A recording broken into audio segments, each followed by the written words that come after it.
Hello hello hello Chintus लाल, क्या हाल चाल है? क्या हाल चाल है? बढ़िया हो गए, जबरदस्त तरीके से पढ़ाई कर रहे होगे तुम।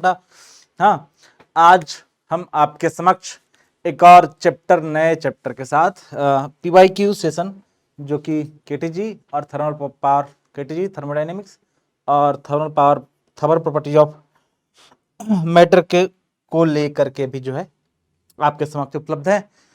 और ये सारे चैप्टर्स का पीवाईक्यू करेंगे, देखेंगे पिछले सालों में एनएससीपी कैसा कैसा क्वेश्चन आपसे पूछा था इस पार्टिकुलर चैप्टर से रिलेटेड। ठीक है, ओके, आगे बढ़ा जाए चिंटूस। तो अगला, अगर आज का टॉपिक क्या है, तो आज का टॉपिक है हमारे पास डिस्कशन ऑफ, इतना लंबा चौड़ा तो नहीं होना चाहिए, डिस्कशन ऑफ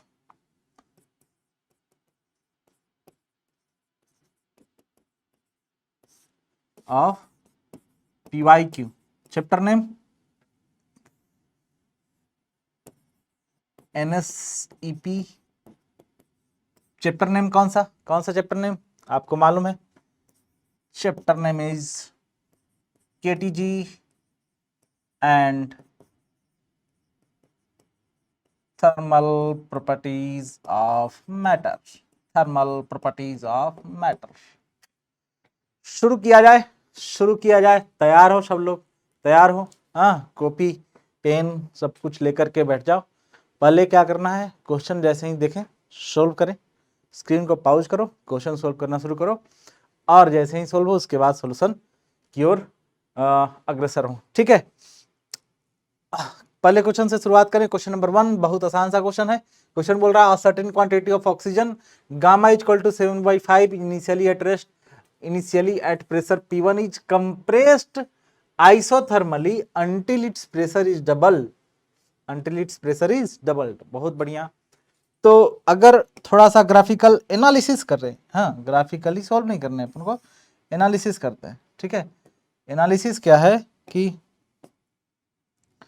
ग्राफिकल एनालिसिस करें तो ये P, ठीक है, ये जो है अपने पास P, दिस इज V। हाँ, आइसोथर्मल अगर कंप्रेस्ड कर रहे हैं तो टेम्परेचर कांस्टेंट है, temperature isothermal compression, isothermal compression, isothermal compression क्या होगा? टेम्परेचर इज कांस्टेंट, इसका मतलब P1 V1 जो है वो P2 V2 के बराबर होगा। इसका बात समझ में आ रहा है? इनिशियल प्रेशर P1 है, इनिशियल वॉल्यूम V1 है, फाइनल प्रेशर डबल हुआ, 2 टाइम्स ऑफ P1 हुआ, वॉल्यूम V2 हो गया। तो V2 का वैल्यू क्या, P1 कट गया तो V2 का वैल्यू क्या V1/2 के बराबर होगा। V2 का वैल्यू क्या V1/2 के बराबर होगा, V1/2 के बराबर होगा। ठीक है, ओके, आगे बढ़े, आगे सोल्व किया जाए। अगला सवाल क्या है, अगले पार्ट क्या है क्वेश्चन का? The gas is then allowed to expand adiabatically. अब गैस को एक्सपेंड किया जा रहा है एडियाबेटिकली, मतलब वॉल्यूम बढ़ा गया, अंटिल इट्स ओरिजिनल वॉल्यूम, मतलब फाइनल वॉल्यूम फिर से भी हुआ। तो इफ एक्सपेंड एडियाबेटिकली, अगर एडियाबेटिकली एक्सपेंड हुआ है, ये कंप्रेस हुआ था तो यहां से यहां इस तरीके से, सॉरी इस तरीके से ए से बी पे आया होगा, है ना?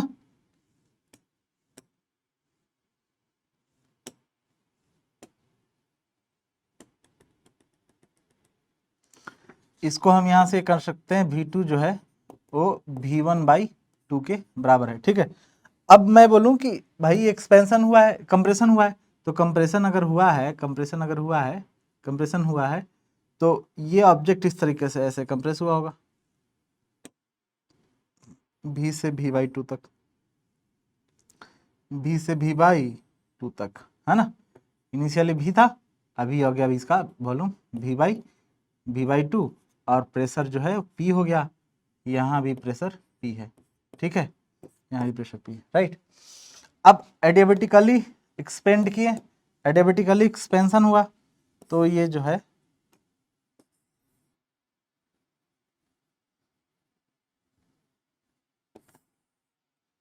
एडिबेटिकली एक्सपेंड कर रहा है तो इस तरीके से एक्सपेंड करेगा, कैसे एक्सपेंड करेगा, तो V से V/2 से फाइनल वॉल्यूम फिर से V हो गया, तो प्रेशर का पूछ रहा है क्या होगा। तो भाई अगर इसको हम P3 मान लें, प्रेशर P3 वॉल्यूम V, तो P3 V के power gamma that is equal to P2 V2 का पावर गामा बोल सकते हैं इसको। तो P3 का वैल्यू कितना है, P3 तो P3 है, हाँ, तो ये P3 जो है V2 इंटू V2/V का पावर गामा के बराबर होगा, होगा, बहुत अच्छी बात है। तो P3 का वैल्यू क्या, P2, V2 कितना है V/2, V/2 है, V/2, अब ये भी है के पावर गामा, गामा तो दे रखा है, तो P3 का वैल्यू क्या, P2 टाइम्स ऑफ 1/2 के पावर गामा होगा, है ना। अब P2 कितना है, P2 है 2 टाइम्स ऑफ P1, P2 का वैल्यू कितना है, प्रेशर इज डबल P2, है ना। तो P3 जो है 2 टाइम्स ऑफ P1 इंटू 1/2 का पावर गामा, गामा का वैल्यू कितना दे रखा है 7/5, तो ये 7/5 होगा, तो 2 टाइम्स ऑफ, तो P3 that is equal to 2P into 1/2 का पावर, इसको 2 का पावर माइनस ऑफ 7/5 लिख सकते हैं। जब कैलकुलेटर है आपके पास देखोगे आंसर आपको मिलेगा कि P3 जो है 0.76 P1 के बराबर आएगा। आई होप आपको ये बात समझ में आ चुकी होगी, है ना।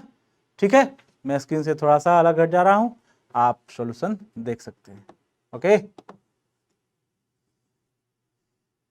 चिंटू लाल,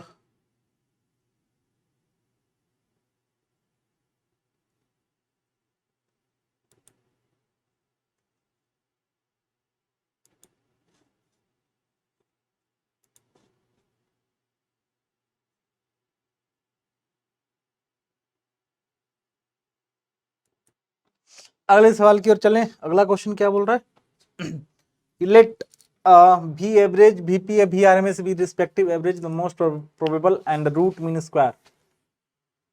Average is respect average, most probable and root mean square, ये वेलोसिटीज है।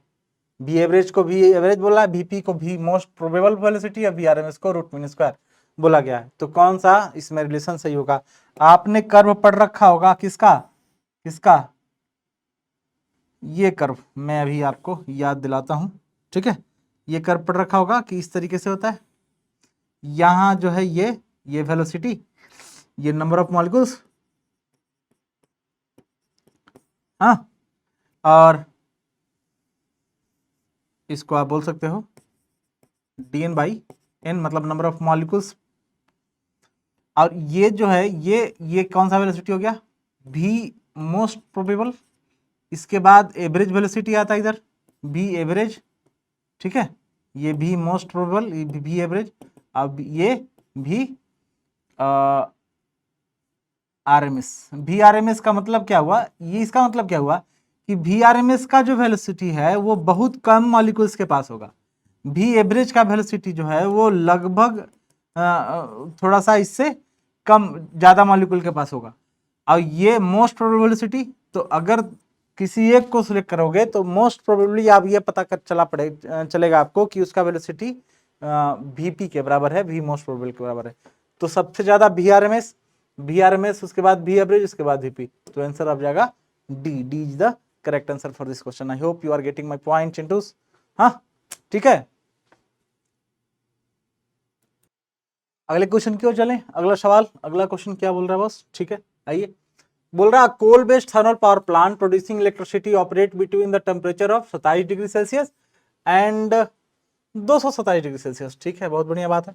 The plant work at 80% of its maximum efficiency, maximum theoretical efficiency, complete burning of 1 kg of coal yield 36,000 kilojoule of heat, a house need 10 unit of electricity each day, coal used for supplying the amount of energy for house in 1 year is, कितना कोल लगेगा एक साल तक अगर complete बिजली किसी एक घर को देना है, जो एक घर में 10 यूनिट डेली कंजप्शन है, daily 10 unit.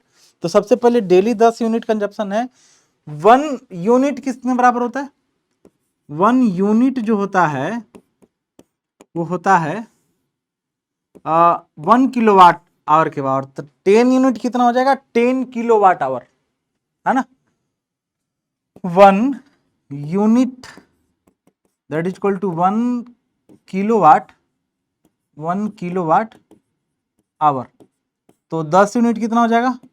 10 kilowatt, kilowatt hour के बराबर, 10 किलोवाट आवर के बराबर। 10 किलोवाट आवर का वैल्यू क्या होगा? 10 किलोवाट आवर कैसे निकालेंगे? तो 1 किलो, और किलोवाट क्या है भाई? जूल पर सेकेंड। भाई किलोवाट है क्या एक्चुअल में? एक्चुअल में क्या है कि किलोवाट को हम अगर वाट लिखें तो ये आ गया अपने को कि 10 into 10⁻³ joule hour, joule our.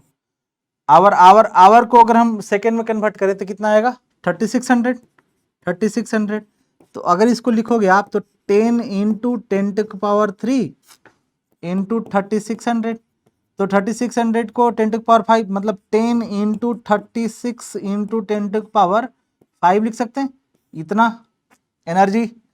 तो इसको जो है अपन इसको ऐसे लिखते हैं 36 इंटू 10⁻, 36 इंटू 36 इंटू 10⁻5 और 1 6 के बराबर, 6 के बराबर आ जाएगा। 36 इंटू 10⁻6 जूल, 10⁻36 जूल, 36 जूल के बराबर। ठीक है, इतना एनर्जी, इतना एनर्जी पर डे लग रहा है, पर डे लग रहा है। तो एक साल में कितना लगेगा बच्चा? एक साल में एनर्जी कंजप्शन इन ईयर, एनर्जी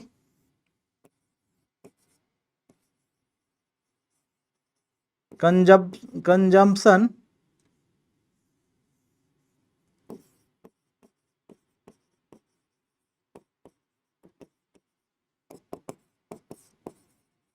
कितना आएगा 1 ईयर का? तो 365 इंटू 36 इंटू 10⁵5 जूल के बराबर, 5 जूल के बराबर। बहुत अच्छी बात है। अब आते हैं अपन, ये तो हमको एनर्जी इतना रिक्वायर्ड हो गया। अब आते हैं कि भाई फंक्शन कैसे कर रहा है कौन? जो भी पावर प्लांट है वो बोल रहा है कि अपना मैक्सिमम इफिशियंसी का 80% वो उसका एफिशिएंसी है। The total plant work at 80% of its maximum efficiency theoretically. तो मैक्सिमम इफिशिएंसी के वैल्यू कितना होगी? तो एन मैक्स जो होगा, एन मैक्स जो होगा हो गया 1 minus T of sink upon T of source, है ना। तो 1 माइनस टेम्परेचर ऑफ सिंक कितना हो गया? तो 27 डिग्री सेल्सियस, 27 तो 200 300 डिवाइड बाई 227, तो 27 300 और 200 500, दिस इज 500। हाँ, तो ये आ जाएगा अपना 500 माइनस 300 डेट इज 200, 2/5, 2/5, 2/5 मतलब 0.4। अब उसका 80%, इसका 80%, तो एन नेट इफिशियंसी कितना आ गया? एन नेट 0.4 इंटू इसका 80/100, 80/100 मतलब 0.4 इंटू 0.8 लिख सकते हैं इसको। That is equal to 0.4 into 0.8, 0.4 into 0.8। बहुत बढ़िया, बहुत बढ़िया। इसका मतलब ये है कि अगर 36,000 एक केजी अगर हम कोयला जलाएं तो 36,000 किलो जूल एनर्जी दे रहा है, 36,000 किलो जूल एनर्जी दे रहा है। लेकिन पावर प्लांट उस एनर्जी से कितना एनर्जी निकाल पा रहा है? तो 0.2 इंटू 0.8, 0.2 इंटू 0.8 अगर 36,000 में हम मल्टीप्लाई करें तो उतना एनर्जी पावर प्लांट उससे निकाल पा रहा है। ये बात आपको समझ में आ रही है? हाँ, ये बात समझ में आ रही है? मैं बोल रहा हूं कि भाई 1 किलो जूल में कितना एनर्जी कोयला कितना एनर्जी दे रहा है? 36,000 जूल। पावर प्लांट कितना उस एनर्जी आउटपुट में निकाल पा रहा है ताकि वो हाउस होल्ड को ट्रांसफर कर सके? तो ये आ जाएगा 30.32 ना, दैट इज इक्वल टू 0.32। ये 0.32 आ रहा है, 0.32 मतलब 32% एनर्जी निकाल पा रहा है। तो 36,000 में से अगर 32% निकाल पाएगा तो अगर मैं बोलूं कि एक्चुअल 1 केजी में कितना यूज हो पा रहा है, तो 1 केजी में यूज हो रहा है 0.32 इंटू 36,000। इतना एनर्जी यूज हो रहा है, तो इसको 100 से डिवाइड कर दें, ये कट गया, तो 32 into 360 that is equal to 32 into 360 इतना इतना जूल जो है, इतना जूल एनर्जी मिल रहा है। 1 केजी किससे? कोयले से। 1 केजी कोयले से इतना जूल एनर्जी मिल रहा है। हमें कितना चाहिए? इतना चाहिए। तो कितना कोयला लगेगा? तो n केजी कोयला लगा देते हैं, तो n इंटू, अगर हम मल्टीप्लाई कर लें, that is equal to n into 32 into 3600 ना 360 that is equal to 365 into 360 into 10 to की पावर, सॉरी 360 इंटू 10 टू की पावर 5 लिखे हैं तो 4 लिख देंगे, तो n का वैल्यू आ जाएगा 365 into 360 into 10 to power 4 divided by 32 into 360 cut गया। इसको डिवाइड कर दें, n का वैल्यू कितना आ जाएगा? 32 एकम 32 4 45 फिर एक 32, इसको डिवाइड करोगे, हमारे पास भी कैलकुलेटर है, तुम्हारे पास भी कैलकुलेटर होगा क्योंकि तुम यूज कर रहे हो उसको बचपन से। हाँ, तो डिवाइड कर लो बेटा, कितना आ रहा है? 365 divide by 32 1140 1.4 into 0.6 into 10 to power 4 है, तो अगर मल्टीप्लाई करेंगे तो 1141 केजी के आसपास आंसर आएगा। 1141 केजी के आसपास आंसर आएगा। ये बात आपको समझ में आ रही है कि नहीं आ रही है? आ रही है कि नहीं आ रही है? तो इसका सही आंसर क्या हो जाएगा? आगरा। इसका सही आंसर क्या होगा? आगरा। मैं स्क्रीन से साइड हुआ, आप सॉल्यूशन प्रॉपर तरीके से देख सकते हो। देख लिए। अगले क्वेश्चन क्यों चले? अगले सवाल क्यों चले? अगला क्वेश्चन क्या है? Two identical room in a house are connected by open doorway, the temperature in the two rooms are maintained at two different values, therefore maintain at two different value, दोनों डिफरेंट वैल्यूज पे दोनों का temperature है। ठीक है, तो हमसे पूछा जा रहा है क्या होगा, क्या होगा। बात ऐसा है बॉस कि मान लेते हैं कि अपने पास 2 रूम है। ठीक है,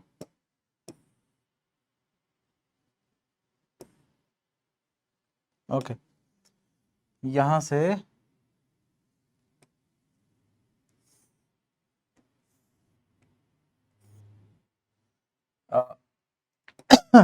एक डोर है, ये डोर कुछ ज्यादा लंबा डोर हो गया भाई, थोड़ा पतला डोर बन रहा भाई, थोड़ा पतला डोर बना दे रहा हूँ। ओके ओके, ठीक है, बहुत बढ़िया। अब ये ओपन डोर है, मानो यहाँ टेम्परेचर ज्यादा है T1, ये T2, T1 is greater than T2, T1 is greater than T2। हमसे पूछा गया है कि क्या होगा, क्या सही होगा और क्या गलत होगा, है ना? क्या सही होगा क्या गलत होगा? बोल रहा है the room at a higher temperature contain more amount of air. अच्छा, अगर हम मान लें कि यहाँ पे N1 मोल है, ये N2 मोल है, तो हम अगर बात करें कि PV that is equal to N1 R into T1, ठीक है, ठीक है, वॉल्यूम तो सेम है दोनों के लिए, वॉल्यूम तो सेम है और प्रेशर भी सेम है, एटमॉस्फेरिक प्रेशर वही तो प्रेशर होगा। ठीक है, दोनों सेम है, बहुत बढ़िया। तो P नोट भी that is equal to N1 R into T1 और P2 भी that is equal to N2 R into T2। जब दोनों बराबर है तो यहाँ से लिख सकते हैं कि P नोट भी जो है N1 R T के बराबर होगा और यही N2 R इंटू T2 के बराबर होगा। तो N1 R T1 जो है ये क्या N2 R इंटू T2 के बराबर होगा। R ने R को चीर दिया तो T1 बाई T2 जो है वो क्या N2 बाई N1 के बराबर होगा, N2 बाई N1 के बराबर होगा। N2 by T1 by T2 जो है क्या N2 बाई N1 के बराबर होगा। बहुत सी बात है। बड़ा कौन है? T1 is greater than T2, T1 is greater than T2, मतलब N2 should be greater than N1. Here T1 is greater than T2, ये तो 1 से ज्यादा होगा, अगर T1 ज्यादा है तो यहाँ N2 should greater than N1, तो N1 N2 ज्यादा है तो नंबर ऑफ मोल्स मतलब number of molecule of air किधर ज्यादा होगा, N2 तरफ, मतलब कौन सा option C, the room which is lower temperature contain more amount of air, तो ये आंसर अपना बॉम्बे से ही होगा। बेसिक सा क्वेश्चन पूछा गया, बेसिक बिल्कुल बेसिक सा, है ना, जिसको पीवी इक्वल टू एनआरटी और सारा जितना प्रोसेस है उसका थोड़ा कॉन्सेप्ट क्लियर होगा, वो इसका क्वेश्चन उड़ा ले जाएगा, किसका, थर्मोडायनेमिक्स का। ये बात आपको दिमाग में, जहन में और खून में घुसा लेना चाहिए कि थर्मोडायनेमिक्स को स्किप करके मत जाना, ठीक है, ठीक है। एटलीस्ट पीवाईक्यू का एनालिसिस करो, ये सोचने की कोशिश करो कि क्या पूछा जा रहा है लगातार इन सालों से, क्या पूछा जा रहा है। ज़्यादातर जो है आपको सिर्फ आइडियल गैस का इक्वेशंस और थर्मो का अलग अलग जो प्रोसेस है, हाँ, पॉलीट्रॉपिक, एडियाबेटिक, ये वो दिस दैट, है ना, उन सब सारी चीज़ों के बारे में, तो उसका कॉन्सेप्ट थोड़ा क्लियर कर लो, फिर बाकी इजी क्वेश्चन, इजी अच्छा, बहुत आसान क्वेश्चन आता है, ठीक है। मैं स्क्रीन से हट जा रहा हूँ, आप थोड़ा देखो, देख लिए। अगले क्वेश्चन को चलें, चलो क्वेश्चन क्या बोल रहा है, a gas is made to undergo a change of a state from initial state to final state along a different path by adiabatic process only, therefore the work done is different for different path. अच्छा, the work done is the same for all the path, there is no work done as there is no transfer of energy, हाँ, ये भी गलत बात है भाई।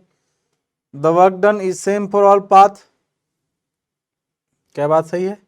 Total internal energy of the system will not change, ये तो बात सही है, total internal energy of the system change नहीं होगा, चेंज हो सकता है, हाँ, डेल यू चेंज हो सकता है, ठीक है। चलो आ जाओ, हम जानते हैं एडियाबेटिक प्रोसेस में Q इक्वल टू क्या होता है, delta U plus W, delta W, है ना, चूंकि कोई हीट ना आ रहा है ना जा रहा है तो डेल Q 0 है, तो ये डेल U जो है माइनस ऑफ डेल W के बराबर होगा, तो DU जो है माइनस ऑफ DW के बराबर होगा। अब ये बताओ कि क्या DU पाथ डिपेंडेंट है, ये क्या पाथ डिपेंडेंट है, पाथ इंडिपेंडेंट है ना, सिर्फ initial depend on what, depend on initial and final position, initial and final position, ठीक है।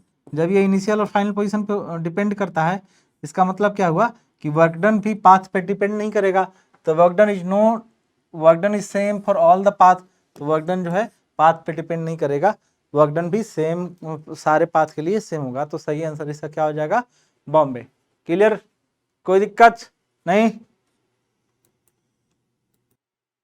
अगले क्वेश्चन क्यों चले, अगला सवाल क्यों चले, अगला क्वेश्चन क्या बोल रहा है, हाँ, a graph drawn with the same scale showing the variation of pressure with the volume of a certain gas undergoing for different cyclic process A, B, C and D are given below the cyclic process in which the gas perform the greatest amount of work. Gas जो है वो सबसे ज्यादा काम करे, तो gas work done by the gas in clockwise direction, है ना भाई, गैस अगर काम करेगा, जैसे एक सिलेंडर है उसमें गैस भरा पड़ा है, तो गैस अगर काम करेगा तो सिलेंडर का वॉल्यूम को बढ़ाएगा, सिलेंडर के वॉल्यूम को बढ़ाएगा, पिस्टन को ऊपर उठाएगा, वो गैस का काम हुआ। हम अगर गैस पे काम करेंगे तो हमने कंप्रेस करूंगा, मैं अगर गैस पे काम कर रहा हूं तो मैं कंप्रेस करूंगा, एक्सपेंशन के द्वारा जो है हमारा काम नहीं होगा, हमारा काम कंप्रेशन का, ठीक है। तो यहाँ पे भी वैसा ही कुछ है, आप देखो ये जो है इनिशियल से ये कंप्रेशन हो रहा है, और ये एक्सपेंशन हो रहा है, तो ये है वर्क डन बाय गैस, तो इसका जो एरिया होगा वो ये होगा, ये वर्क डन बाय गैस है, वर्क डन बाय गैस के बराबर है, हाँ या ना। अब ये यहां भी सेम चीज, ये यहां कंप्रेशन हो रहा है, ये work done on the gas है, on the gas, on the gas and by the gas के बाद समझ में, ये वर्क डन जो है, ये वर्क डन जो है बाय द गैस है, ये वर्क डन जो है bye the gas, bye the gas. बात समझ में आ रहा? अब यहां से अगर मैं बात करूं, थोड़ा सा पोर्शन शेडेड पोर्शन में चेंज करूं, ये वाला जो वर्क डन होगा, ये पिंक वाला, पिंक वाला, पिंक, ये जो वर्क डन होगा वो किसका होगा?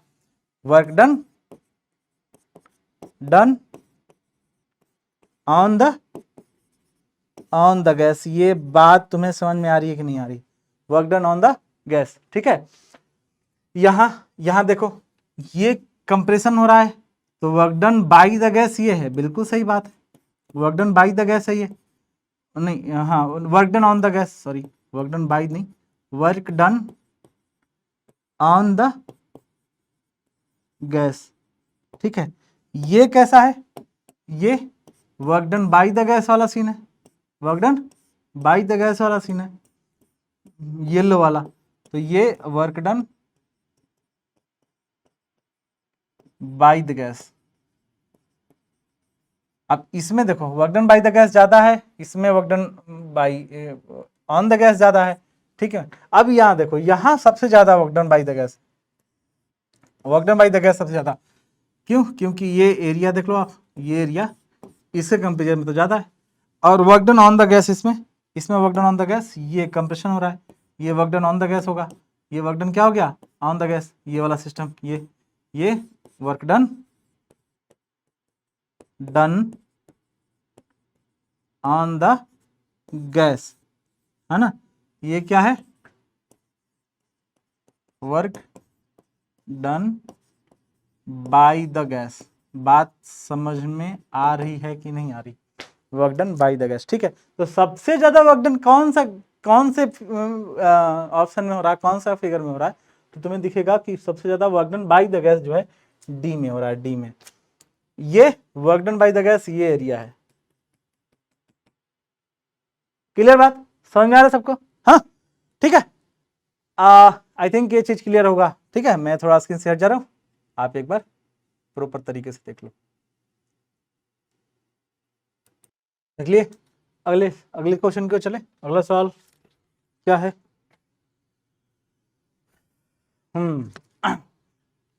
A wheel of a car is made of two parts, the central metal rim and the rubber tire, ठीक है। एक मेटल रिम है और इसके ऊपर रबर टायर लगा हुआ है, जो कि आप देख चुके होगे, है ना। आप बड़े हो गए, टायर तो देखे ही होंगे, ठीक है। बच्चे तो हो नहीं, बच्चे भी देख लिए आज तक, ठीक है। The width of the tyre is 6.5 centimetre. ये जो है विड्थ, इसका लेंथ, जैसे अगर ये टायर का लेंथ है तो इसका विड्थ जो है इधर रखा है कि 16.5 सेंटीमीटर के बराबर, 16.5 सेंटीमीटर के बराबर, ठीक है। आपको बात समझ में आ रही दिख रही है? और क्या दे रखा है? Outer diameter,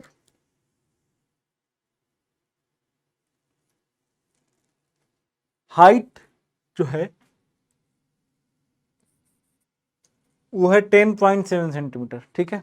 the tyre overlap the rim, the total weight of the car is 1500 kg distributed evenly. The tire are inflated with air to a pressure of 2 kg per centimeter square. The density of air at a pressure of 1 kg per centimeter square, ठीक है, and the room temperature is 1.2 gram per liter. The outer diameter of the tire is 55.4 centimetre. ये जो outer diameter है यहाँ से यहाँ तक का, ये है जो है 55.4 centimetre, and that of the rim is 40 centimetre. Rim का, ये जो रिम है इसका डायमीटर कितना है? 40 सेंटीमीटर। बहुत बढ़िया। पूछा जा रहा है, ignore the thickness of the rubber and use the dimension of the given here, note that the unit dimension, ठीक, चलिए बहुत अच्छी बात। अगले क्वेश्चन पूछा गया है, consider the following two statement about the type of a car, tyre of a car. The horizontal road surface is exactly tangent to the tyre, और सेकंड पॉइंट बोल रहा है the tyre is inflated with excess pressure, which of the flowing alternative is correct. तो भाई जब tyre खड़ा हुआ गाड़ी जमीन पे, तो टायर जो है एग्जैक्ट क्या टेंजेंशियली होता है क्या? टेंजेंशियली होता है क्या? क्या उसके वेट से कुछ दबता है? उसके वेट से कुछ दबता है। तो ये जो है कुछ दबता है उसके वेट से, मतलब ये यहाँ से यहाँ तक का सरफेस एरिया, यहाँ से यहाँ तक का लेंथ को टच कर रहा है, तो ये तो टेंजेंट नहीं है, ये तो टेंजेंट नहीं है। तो ऑप्शन 1 तो गलत है, ए तो गलत है। Tyre is inflated with access pressure which of the flowing, tyre जो है इन्फ्लेटेड है एक्सेस प्रेशर से, ये बात सही है। तो इसमें से सही आंसर क्या होगा? A cannot be true, A cannot be true, ठीक है। ये कभी सही नहीं हो सकता, तो इसका सही ऑप्शन जो है सी होना चाहिए, ठीक है। अब आगे आगे चलें, अगले सवाल की ओर चलें। अगला क्वेश्चन क्या बोल रहा है कि the left side of the front tyre was observe to be in contact with the road over a length of L centimetre, ठीक है, कि एल सेंटीमीटर तक कांटेक्ट में है ये tyre, tyre tyre tyre tyre tyre tyre tyre tyre tyre मान लेते हैं कि ये अपने पास एक ढक्कन है। किसका ढक्कन दिख रहा है तुम्हें? ढक्कन दिख रहा है? ढक्कन इस तरीके से इस पे है, तो ये जो टच किया हुआ पार्ट है रोड का टच, मान लो हमारा उंगली जो है ये रोड है, ये रोड का टच किया हुआ पार्ट जो है वो एल सेंटीमीटर है। तो एरिया कितना होगा? जितना टच किया हुआ पार्ट इनटू इसका डायमीटर इनटू ये थिकनेस इनटू इसका थिकनेस। मान लेते हैं कि ये अगर टच किया हुआ पार्ट जो है इस तरीके से ऐसे रखा हुआ है गाड़ी, मतलब टायर, ठीक है, यहां से यहां तक टच है। अब यहां से यहां तक टच भाई इधर से भी है ना, ऐसे ऑब्जर्व करो, ऐसे दिख रहा है, तो ये वाला लेंथ इधर वाला पूरा पार्ट एरिया कवर होगा ना, ये इस तरीके से होगा कुछ,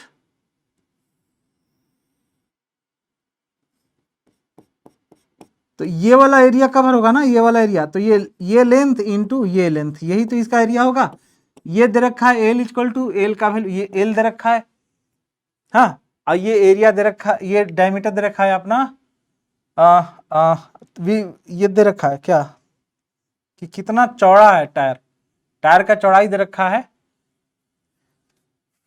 width of the tire is 16.5 centimetre, width of the tire is 16.5 centimetre, तो ये अपना 16.5 है और ये एल है, ये एल है। तो प्रेशर एरिया कितना होगा? तो 16.5 इंटू एल, ये एरिया हो गया, हाँ, इंटू प्रेशर कितना है? प्रेशर दे रखा है, प्रेशर कुछ दे रखा है क्या? width of the pressure is 2 into 2 kg per centimeter square, 2 kg per centimeter square, ये प्रेशर दे रखा है। Tyres are inflated with air to 2 kg per centimetre square, मतलब इसको अगर हम प्रेशर ऑफ एयर से मल्टीप्लाई करें तो फोर्स आएगा। अब सिर्फ एक पे फोर्स इतना लग रहा है, ऐसे ऐसे 4 टायर हैं अपने पास, 4 टायर है तो 4 से मल्टीप्लाई करेंगे, ये चारों टायर मिल करके उसके वेट को बराबर करेंगे। किसके वेट को? कार के वेट को। कार का वेट कितना दे रखा है? कार का वेट दे रखा है अपने को, कार का वेट दे रखा है 1500 kg ना, 1500 kg। तो अगर इससे आप कैलकुलेट करोगे तो या 1500 इंटू 1500 न्यूटन, प्रेशर ऑफ ये केजी में है तो इसको हम जी से मल्टीप्लाई कर देंगे, तो 16.5 इंटू एल इंटू ये 2 इंटू 10⁻³ है ना, this is 2 kg per centimetre square, तो 2 इंटू 10 कर देंगे तो 2 newton, 2 into 10 newton per centimetre square आ जाएगा, ये सेंटीमीटर स्क्वायर कट जाएगा, into 4 that is equal to 1500 into 10, तो यहाँ से 10 यहाँ से भी कट गया, एल का वैल्यू जो है 8, 1500 divided by 8 into 16.5, 1500 upon 8 into 16.5, ठीक है, 8 इंटू 1500 अपॉन 8, 4 2 जा 8 अपॉन 16.5, यही एल का वैल्यू आएगा। तो अगर कैलकुलेटर है आपके पास, हमारे पास भी है, मैं भी कैलकुलेट कर रहा हूँ, तुम भी कैलकुलेट करो, आंसर कितना आ रहा है? 1500 divide by divided by 8 divide by 16.5 11.36। L का वैल्यू कितना आ गया 11.36 सेंटीमीटर। तो आंसर कितना आ जाएगा, ऑप्शन देखो, option C is the correct answer for this question. ठीक है, क्या बात समझ में आई? थोड़ा सा एनालिसिस करना था भाई, हल्का सा एनालिसिस करना था। थर्मोडायनेमिक्स का कुछ पार्ट भी नहीं है इसमें, बस प्रेशर का गेम है। ठीक है, ओके, क्लियर है सबको? हाँ या ना? आगे बढ़ा जाए, अगले सवाल की ओर चले चिंटूस, अगले सवाल की ओर चले। अगला क्वेश्चन क्या बोल रहा है, if 5% occupy the seat L, occupy seats L increases by 2.5 centimetre, occupy the seats L increases by 2.5 centimetre. मतलब पहले जो एल आ रहा था, पहले एल कितना आया, पहले एल आया अपने पास, इसी क्वेश्चन का पार्ट है, इसी क्वेश्चन का पहले एल आया अपना 11.36 सेंटीमीटर। ठीक है, अब जो है 2.5 सेंटीमीटर इंक्रीज कर गया, क्या लेंथ, क्या कर इंक्रीज कर गया, एल का वैल्यू 2.5 सेंटीमीटर इंक्रीज कर गया, एल का वैल्यू इंक्रीज कर गया, तो अपने को नया प्रेशर, हाँ नया प्रेशर भाई। अब सबका प्रेशर निकाल करके टोटल वेट के हमको बराबर करना पड़ेगा। मान लेते हैं 1% का वेट m kg है, तो 5% का वेट कितना हो जाएगा 5m, टोटल वेट कितना हो जाएगा, तो 1500 प्लस 5m इंटू 10, ये टोटल वेट आ गया। अब इसी टोटल वेट को कौन बैलेंस कर रहा है, चारों टायर मिल करके, चारों टायर कितना टच है ग्राउंड से, एल लेंथ, एल प्लस 2.5। जैसे ही भाई गाड़ी में बैठे होगे, देखोगे जैसे ही बैठा थोड़ा सा डाउन हो, थोड़ा हैवी आदमी बैठ गया, डाउन हो गया। हाँ, तो ये लेंथ जो है, जैसे ही बैठे हुए यहाँ पे प्रेशर लगेगा, तो ये लेंथ इंक्रीज कर गया, तुम्हें दिख रहा है कि नहीं दिख रहा, मैं दिखाना चाहूँगा। ये लेंथ जो है, ये लेंथ यहाँ से जैसे ही इस पे भार पड़ा, ये लेंथ इंक्रीज किया, कौन सा, जो ग्राउंड से टच है वो लेंथ इंक्रीज करेगा। वो लेंथ अगर इंक्रीज करेगा तो वो लेंथ कितना इंक्रीज कर रहा है, 2.5 सेंटीमीटर के बराबर इंक्रीज कर रहा है। ठीक है, तो एरिया कितना होगा, जो नया एरिया बनेगा वो कितना आएगा, तो इनिशियल जो एल था plus 2.5 into width of the tyre, W के बराबर, ये एरिया आएगा। अब एल इनिशियल हम निकाल चुके हैं, कितना निकालने भाई 11.36 सॉरी, तो ये इंटू प्रेशर तो उतना ही है 2 into 10 to power 2 kg per centimetre square, तो 2 इंटू 10 अपॉन सेंटीमीटर स्क्वायर, तो ये भी सेंटीमीटर ही स्क्वायर हो जाएगा, क्योंकि ये भी सेंटीमीटर में दे रखा है, ये भी सेंटीमीटर है, तो स्क्वायर कट जाएगा वो, इंटू प्रेशर इंटू ये 4, ये मिल करके इसके बराबर होगा। तो डब्ल्यू हमको दे रखा है 16.5, एल का वैल्यू 11.36 आया था, plus 2.5 into 20 into 4, that is equal to 1500 plus 5 times of mass of 1% into 10। ठीक है, तो 10 ने 10 को उड़ा दिया, 16.5 11.36 प्लस 2.5 आ जाएगा 13 मैं कैलकुलेटर यूज करना यहाँ लाजमी है, यहाँ कैलकुलेटर यूज करना लाजमी है। ठीक है, कितना आ जाएगा चिंटूस, 11.36 प्लस ऑफ 2.5 इंटू 16.5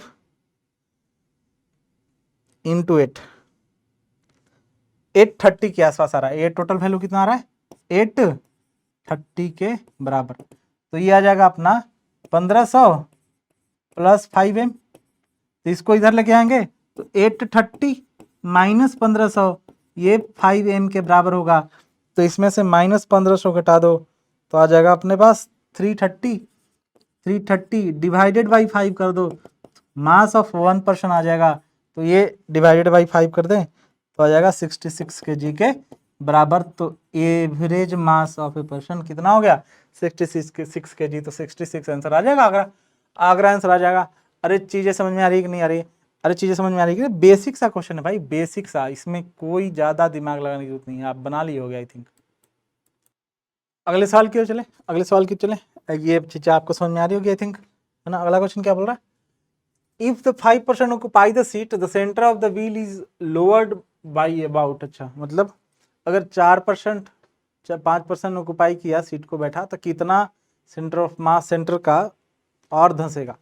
तुम सोचो ना कि अगर बैठा आदमी बैठा, ये जो है धरती तो नीचे नीचे नहीं जा रहा है, धरती तो नीचे नहीं जा रहा है, ये खुद जो है बैठेगा। कौन? व्हील ऐसे चपटा होगा,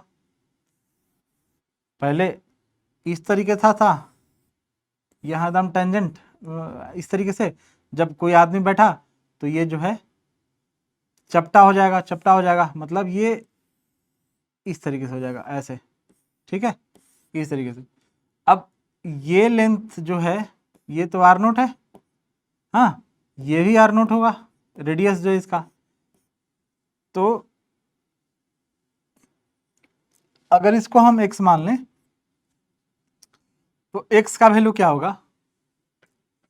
x का वैल्यू अगर पूरा ये लेंथ l है, ये वाला लेंथ l है, कौन सा? ये जो जिससे टच है ग्राउंड से, ये दबा हुआ है ना ऐसे, ये वाला पार्ट जो है इस तरीके से दबा हुआ है, तो तुम समझो कि इस तरीके से है वो वायर जो है इस तरीके से, इस तरीके से, ठीक है। तो ये दबा हुआ है ये इस तरीके से, तो ये पूरा लेंथ l है, l है तो ये l/2 होगा। तो x का वैल्यू कितना होगा? R naught square, R naught का स्क्वायर माइनस l/2 का होल स्क्वायर का under root, R naught square minus l/2 का होल स्क्वायर का अंडर रूट, तो ये x का वैल्यू आएगा, x का वैल्यू आ जाएगा। तो x इक्वल टू इतना आ गया, ठीक है भाई। अब जो है सॉरी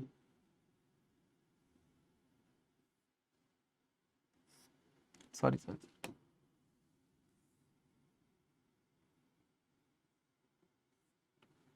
देख कितना धंसेगा नीचे।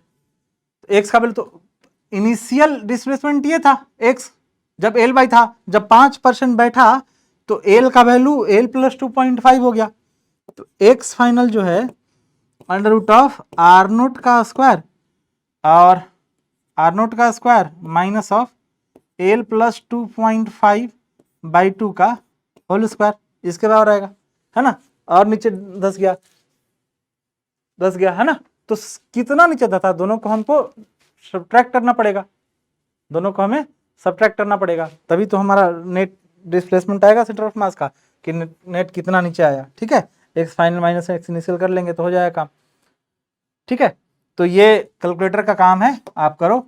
आर नोट का स्क्वायर, एल का वैल्यू आप 11.36 रखोगे, और इसके लिए भी उतना ही 11.36 और प्लस 2.5 है भी, कैलकुलेटर रखो, यूज करो, आपका जो आंसर आएगा वो दोनों उसको सब्ट्रैक्ट करने के बाद लगभग 3 mm के बराबर आएगा। ये यहाँ से आपको खुद से करना है, ठीक, क्लियर बात, आपको चीजें समझ में आ गई होगी। ओके, अगले क्वेश्चन क्यों चले। अगला सवाल क्या है, इसी का पार्ट है, the mass of air in the tyre, tyre का ट्यूब के टायर में मास कितना होगा। तो भाई दो तरीके से मास इस तरीके से डिस्ट्रीब्यूटेड है, ये तो रिम वाला पार्ट है, ये तो रिम वाला पार्ट है, एयर जो होगा इसमें होगा, एयर प्योर तरीके से इसमें होगा, तो इसका एरिया कितना होगा, इसका एरिया कितना होगा, पाई ऑफ r2 का स्क्वायर माइनस r1 का स्क्वायर, हाँ ये इसका एरिया हो गया, बस समझ में। r2 कौन, एक्सटर्नल रेडियस, r1 कौन, इंटरनल रेडियस, हाँ ये आप इसमें से निकाल सकते हो। पाई r2 का स्क्वायर इंटू अब ये एरिया इंटू चौड़ाई, भाई ये चारों तरफ इस पर्टिकुलर एरिया में मौजूद है, लेकिन उसका लंबाई कितना, इसको अगर ऐसे तुम धर दो, ऐसे पकड़ के रख दो, तो ये जो है चौड़ाई हो जाएगा ना, इसको ऐसे रख दें तो इसका एरिया इंटू इसका लेंथ, ये लेंथ W के बराबर है, विड्थ ऑफ द टायर के बराबर, तो वही तो वॉल्यूम होगा, तो वॉल्यूम निकाल लेंगे, इंटू W कर देंगे, तो ये तो वॉल्यूम ऑफ एयर आ गया। अब वॉल्यूम ऑफ एयर से हम डेंसिटी ऑफ एयर में मल्टीप्लाई कर देंगे, volume of air into density of air जो कि दे रखा है उससे मल्टीप्लाई कर देंगे, तो अपने पास मास ऑफ एयर का आंसर आ जाएगा। और आंसर जो आएगा वो आप खुद से कैलकुलेट करना, हमें मालूम नहीं कितना आंसर आएगा, ठीक है, ये खुद से कैलकुलेट करो आप, मैं डाटा आपको मालूम है क्लियर सब, उसके अकॉर्डिंग पुट करो और सोल्व करो, ठीक है, क्लियर। आगे बढ़े जी, आगे बढ़ जाए, आगे बढ़ा जाए, इसका आंसर कैलकुलेट कर लेना आंसर, हाँ आंसर आई थिंक जो है मैं 64 के आसपास आंसर आएगा। ठीक है, एक बार आप खुद से आंसर कैलकुलेट करोगे आप। ठीक है, एरिया वॉल्यूम गुना भाग करना है, कैलकुलेटर है तुम्हारे पास, वो भी तुम्हें खुद नहीं करना है, कैलकुलेटर से करवाना है, तो खुद से करो। ठीक है, चलो अगले क्वेश्चन को चले। अगला सवाल क्या है? अगला क्वेश्चन अपने पास, 2 mole of hydrogen gas are mixed with n mole of helium. 2 mole of hydrogen gas जो है उसको मिक्स किया गया n मोल ऑफ हीलियम से। The root mean square speed of gas molecules in the mixture is √2 times the speed of sound in the air. तो भाई root mean square मतलब VRMS। VRMS कितना होता है चिंटू? VRMS जो होता है हमको मालूम, आपको मालूम है 3RT/m ऑफ मिक्सचर के बराबर होता है। ठीक है, हाँ। अब speed of sound, speed of sound तो वो जो एस होता है √ऑफ gamma RT by mass of the mixture के बराबर होता है। तो VRMS √2 times of speed of sound के बराबर है। √ऑफ 3RT by mass of mixture that is equal to √2 times of √ऑफ gamma RT divide by mass of mixture के बराबर है। तो स्क्वायर करें इसको, इसको भी इधर भी स्क्वायर कर दें तो आ जाएगा 3RT/m of mixture that is equal to 2 into gamma RT by mass of mixture के बराबर होगा। ठीक है, RT ने RT को चिर दिया। ठीक है, तो मास ऑफ मिक्सचर तो सेम ही होगा। तो गामा जो है, गामा इक्वल टू आ गया अपना 3/2। अब गामा ऑफ मिक्सचर कैसे निकालते हैं आपको मालूम है कि gamma equal to N1 CP1 plus N2 CP2 upon N1 CV1 plus N2 CV2 के बराबर होता है। अब चूंकि हाइड्रोजन जो है एक डायटोमिक है, एक मोनोटोमिक है। हाइड्रोजन मोनोटोमिक मॉलिक्यूल्स है और हीलियम जो है डायटोमिक मॉलिक्यूल्स है। तो n मोल ऑफ हीलियम है और 2 मोल ऑफ हाइड्रोजन है। तो हाइड्रोजन का जो Cp होगा 5r/2 के बराबर होगा। तो 2 into 5r/2 plus n into 7r/2, क्योंकि डायटोमिक का Cp जो है 7r/2 के बराबर होता है। और ये जो है N1 2 into Cp1 3r/2 plus of n into Cp2 that is की 5r/2 के बराबर होगा। 2 ने 2 को चिर दिया, 2 ने 2 को चिर दिया यहाँ भी। अब ये गामा जो है 3/2 के बराबर है। तो 3/2 that is equal to 5r plus of 7nr/2 upon 3r plus of 5n/2 5nr/2। r cancel out हो गया। तो यहाँ से n सोल्व कर लोगे आप, n सोल्व कर लो। कैसे करेंगे? मल्टीप्लाई कर दें इधर भी इधर भी। तो यह आएगा 3 into 3 plus 5n/2 equal to 2 into 5 plus 7n/2 7n/2। तो ये 6 plus 15n that is equal to 10 plus 15n/2 हो जाएगा। ठीक है, ये 10 plus 7n।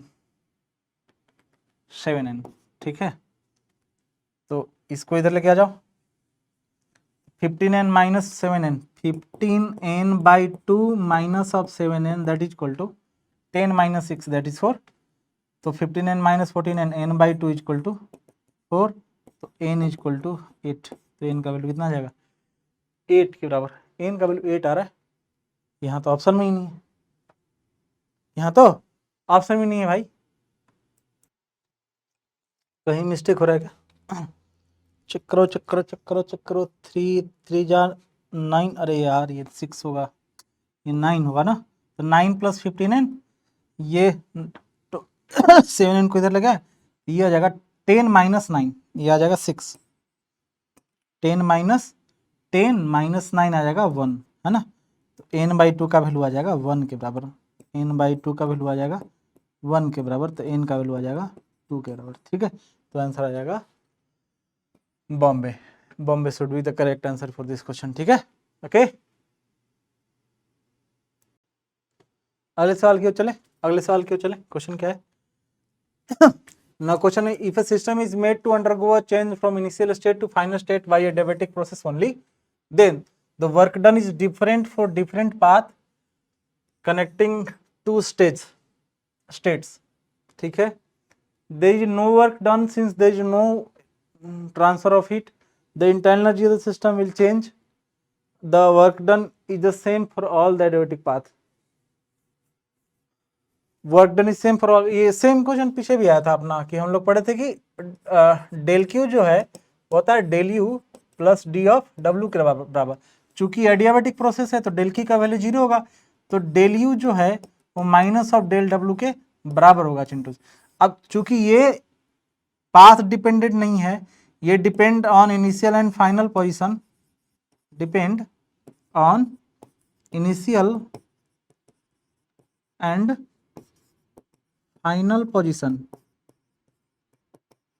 Initial and final position, ठीक है।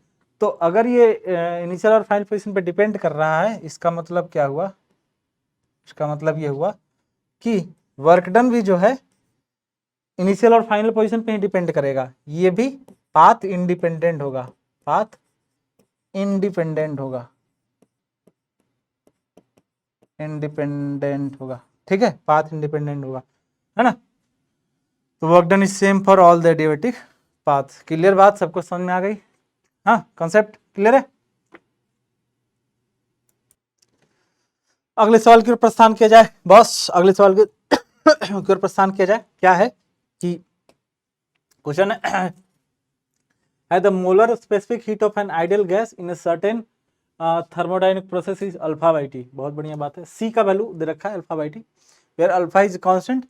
If the adiabatic exponent gamma is Cp by Cv, the work done in heating the gas from T0 to N-T0, T0 to N-T0 तक कितना work done किया जाएगा, ये हमसे पूछा गया, ठीक है, बहुत अच्छी बात है। हम लोग जानते हैं, बचपन से पढ़ रखे हैं, क्या पढ़ रखे हैं कि सर डेल क्यू जो है, डी क्यू जो है वो क्या del U plus T W के बराबर होता है। अच्छा, ये मालूम है, सबको मालूम है, बहुत अच्छे से मालूम है। तो डी क्यू जो है मेरे चिंटू लाल, डी क्यू जो है क्या C N C D T के बराबर होता है, एन सी डी टी के बराबर होता है, एन सी डी टी के बराबर होता है। अब सी क्या है, मोलर स्पेसिफिक हीट, सी क्या है, molar specific heat, molar specific heat वो दे रखा है, molar specific heat of ideal gas is thermodynamic process alpha by T. तो सी जो है अल्फा बाई टी है, तो डी क्यू को जो टी पे डिपेंड कर रहा है, तो डी क्यू एन को अगर हम मान लें तो C by T D T, C by T D T integrate करें क्यू से, इंटीग्रेट करें क्यू से क्यू नोट तक, क्यू से क्यू नोट तक, ये टी नोट से टी नोट से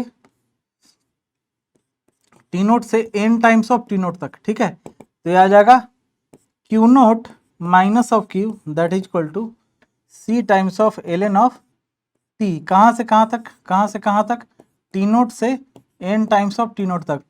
तो ये डेल क्यू जो आया रहा अपने पास C into L N of, C into L N of that is equal to C into L N of N T naught by of T naught, N T naught by of T naught. तो del Q का जो value है बेटा वो आ जाएगा C times of L N of, sorry C का value alpha है ना, ये अल्फा है, अल्फा, तो यहाँ अल्फा लेंगे, अल्फा लेंगे, तो डेल क्यू का जो वैल्यू आ जाएगा चिंटूस, डेल क्यू का वैल्यू आ जाएगा L alpha L N of N के बराबर, क्यू ने, क्योंकि टी नोट ने टी नोट को चीर दिया, डेल क्यू आ गया। अच्छा सर, बहुत अच्छी बात है। सर हमको ये बताइए कि डेल यू कितना होगा, डेल यू हम जानते हैं कि डेल यू जो है एन सी भी डेल्टा टी के बराबर होता है। और सी भी को हम क्या लिखते हैं बेटा, सी भी को क्या लिखते हैं, N R upon gamma minus one, gamma minus one, यही तो लिखते हैं, into D T, into D T, into D T के बराबर। तो डी जो है, डी यू जो है फाइनल अगर हम इंटीग्रेट करें, इंटीग्रेट करें N R upon gamma minus one into T कहाँ से कहाँ तक, टी नोट से N times of T naught तक।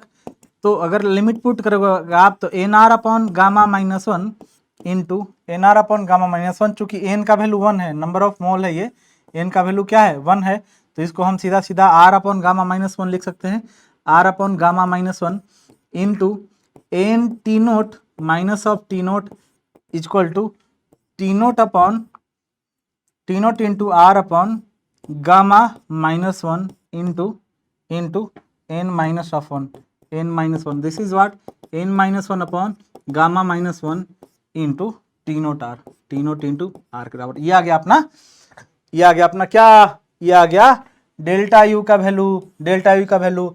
अब चूंकि हमें मालूम है कि डेल क्यू जो है ये del U plus D W के बराबर होगा, तो डेल क्यू को अपन हम क्या लिखेंगे, alpha into L N N, alpha into L N of N, और डी यू को क्या लिखेंगे, N minus one upon gamma minus one, N minus one upon gamma minus one into R times of T naught plus of D W. तो D W के लिए हमको इसको इधर लेके आना पड़ेगा, तो वर्क डन जो है क्या, alpha L N of N minus one upon gamma minus one into N minus one upon gamma minus one into R times of T naught के बराबर होगा, R times of T naught के बराबर होगा, तो डब्ल्यू का value आएगा, तो आंसर आ जाएगा बॉम्बे। तो Bombay is the correct answer for this question.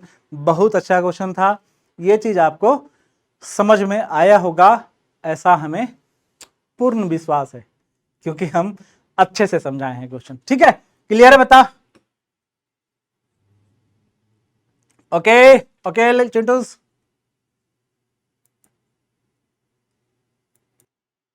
अगले क्वेश्चन की ओर चले, अगला सवाल क्या है, अगला सवाल है the average translational kinetic energy of the oxygen is 32 molecule at a certain temperature is 0.048 electron volt. The translational kinetic energy of nitrogen is 28 molecule at the same temperature. Translational kinetic energy और rotational kinetic energy अलग अलग तरह का kinetic energy है। तो translational kinetic energy जो है ना वो टेम्परेचर पे डिपेंड नहीं करता, ये बात मालूम होगा आपको, है ना। तो टेम्परेचर पे डिपेंड वो कुछ नहीं करता ट्रांसलेशनल काइनेटिक एनर्जी, ठीक है। तो इसका जो है अगर 0.048 इलेक्ट्रॉन वोल्ट ट्रांसलेशनल काइनेटिक, तीन प्रकार का हो ना, ट्रांसलेशनल, रोटेशनल और वाइब्रेशनल, है ना। वाइब्रेशनल कब होता है, जब टेम्परेचर बहुत ज़्यादा हाई हो, रोटेशनल हो सकता है ना। पर ट्रांसलेशनल काइनेटिक एनर्जी जो है वो ना ही मॉलिक्यूलर स्ट्रक्चर पे डिपेंड करता है और ना ही टेम्परेचर पे डिपेंड करता है। ऐसा नहीं हो कि डाई मॉलिक्यूल है, ट्राई मॉलिक्यूल है तो अलग अलग ट्रांसलेशनल काइनेटिक एनर्जी आएगा, नहीं, same translational kinetic energy is not depend on anything. तो इसका अगर 0.048 इलेक्ट्रॉन वोल्ट तो इसका भी 0.048 इलेक्ट्रॉन वोल्ट होगा। ये बात आपको क्लियर होना चाहिए, ये बात आपको समझ में आना चाहिए, ठीक है।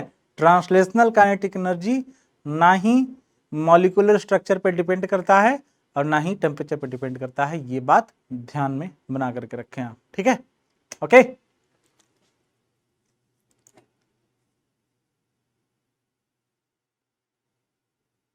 आगे बढ़ा जाए आगे, बोलो बोलो चिंटूस। अगला सवाल क्या है, अगला सवाल है अपने पास, the average mass of the smoke of the particle in an Indian kitchen is 3 × 10⁻17 kg। देखो NSCP 2019 का क्वेश्चन है, हाँ। The RMS speed of the smoke particle at 27 degree Celsius is approximately कितना, अप्रोक्सीमेटली कितना टेम्परेचर होगा। मैं sorry, temperature दे रखा है अपने को और पूछा है क्या स्पीड क्या होगा। तो स्पीड जो होता है RMS स्पीड, VRMS जो होता है under root of 3 kT divided by mass, KT by mass. तो अंडर रूट ऑफ 3 इंटू के होता है बोल्टमैन कांस्टेंट, उसका वैल्यू कितना होता है, के का जो वैल्यू होता है 1.38 इंटू 10⁻⁻23। तो 1.38 इंटू 10⁻⁻23 इंटू टी का वैल्यू टेम्परेचर का वैल्यू दे रखा है 27 डिग्री सेल्सियस है, तो 300 केल्विन हो जाएगा, डिवाइडेड बाई मास दे रखा है 3 × 10⁻−17 kg, 3 × 10⁻−17 kg, ठीक है। इसको आप कैलकुलेट करो, कैलकुलेट करोगे तो आपको आंसर मिलेगा। मैं भी कर लेता हूं।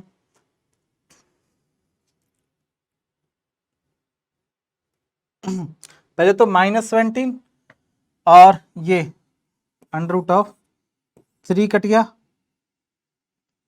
3 × 1.38 × 10⁻−21 क्योंकि ये 0 से 2 उड़ जाएगा, +17, ये +17 डिवाइडेड बाई 3, 3 ने 3 कट गया, तो आ गया अपने पास √3 × 1.38, 3 × 1.38 × 10⁻21 + 17 4 है ना, -4, ठीक है। इसका रूट आएगा तो 10⁻2 × √3 × 1.38, 3 × 1.38 कितना आ जाएगा, 3 × 1.38 का रूट, ये अपने को आ गया चिंटूस 2.03, ये 3 × 1.38 का जो वैल्यू आ जाएगा 2.03 × 10⁻2 मीटर पर सेकेंड, है ना, 10⁻2 मीटर पर सेकेंड इंटू 100 से अगर मल्टीप्लाई कर दे, 100 से मल्टीप्लाई कर दे तो सेंटीमीटर पर सेकेंड आ जाएगा। तो लगभग 2 सेंटीमीटर पर सेकेंड जो है इसका सही आंसर होगा। बस कैलकुलेशन, मल्टीप्लिकेशन, डिवीजन, बस इतना ही है और क्या ही पूछ रहा है, ठीक है। अगले सवाल की ओर बढ़ा जाए, अगले सवाल की ओर बढ़ा जाए। अगला क्वेश्चन क्या बोल रहा है, 1 mole of gas with gamma equal to 5/3 mixed with 2 mole of another non-interacting gas of gamma equal to 7/5, the ratio of a specific heat gamma that is Cp/Cv of the mixture of the approximately, अच्छा इसका gamma दे रखा है और इसका भी gamma दे रखा है, हाँ, तो इन दोनों का मिक्सचर का गामा पूछ रहा है हमसे, हाँ ठीक है भाई, बहुत बढ़िया बात है सर, ओके।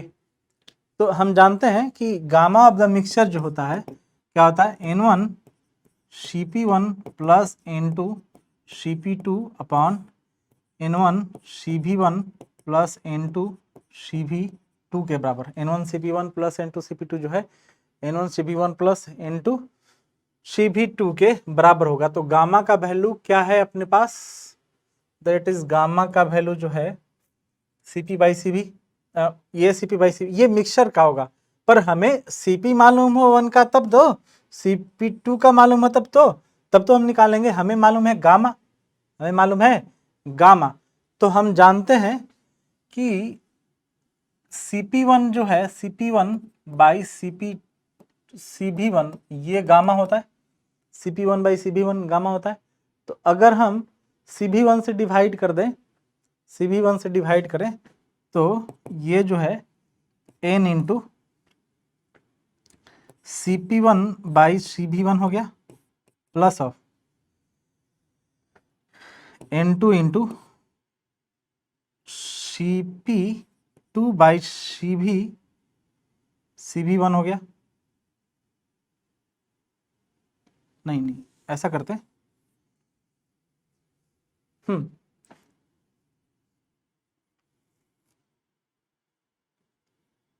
Cv1 Cv2 से मल्टीप्लाई करते हैं ना, Cv1 इंटू Cv2 से ऊपर नीचे डिवाइड करते हैं, तो गामा का वैल्यू आ जाएगा N1 Cp1/Cv1 अपॉन 1 अपॉन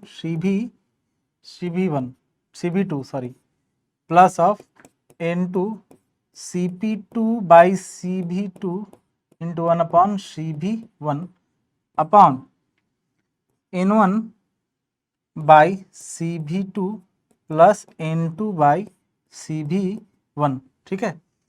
तो Cp1/Cv1 को गामा लिख सकते हैं, तो ये गामा इक्विवेलेंट जो आएगा, गामा इक्विवेलेंट जो आएगा ये आ जाएगा N1 into gamma, N1 into gamma 1/Cv2 plus N2 into gamma 2 by 1 by CV2 divided by N1 by CV1 plus N1 by CV2 plus N2 by CV1। ठीक है।